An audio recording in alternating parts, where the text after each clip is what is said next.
karibu sana katika kurugenzi ya usimamizi wa sarafu.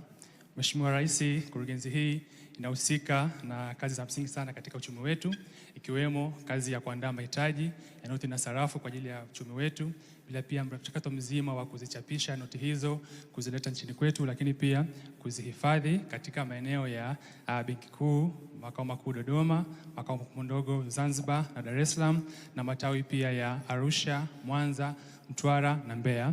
Kwa vituo hivyo, Mheshimiwa Rais, vina maghala maalum ya kuhifadhia noti. Kwa baada ya hapo, Mheshimiwa Rais, noti hizo husambazwa nchi yetu yote kupitia washirika wa benki za biashara ambao wao, Mheshimiwa Rais, ndio wana muunganiko mzuri na wananchi kwa kupata noti hizi. Kazi nyingine ya msingi, Mheshimiwa Rais, ni kutoa miongozo kwa benki za biashara namna ya kuwahudumia wateja wetu kwa maana ya uratibu mzima wa kupata hizo noti, lakini pia kusimamia sera ya noti safi, tukimaanisha kwamba wakati wote kwenye mzunguko tuwe na noti safi na zile ambazo zinapungua ubora basi ziondolewe kabisa.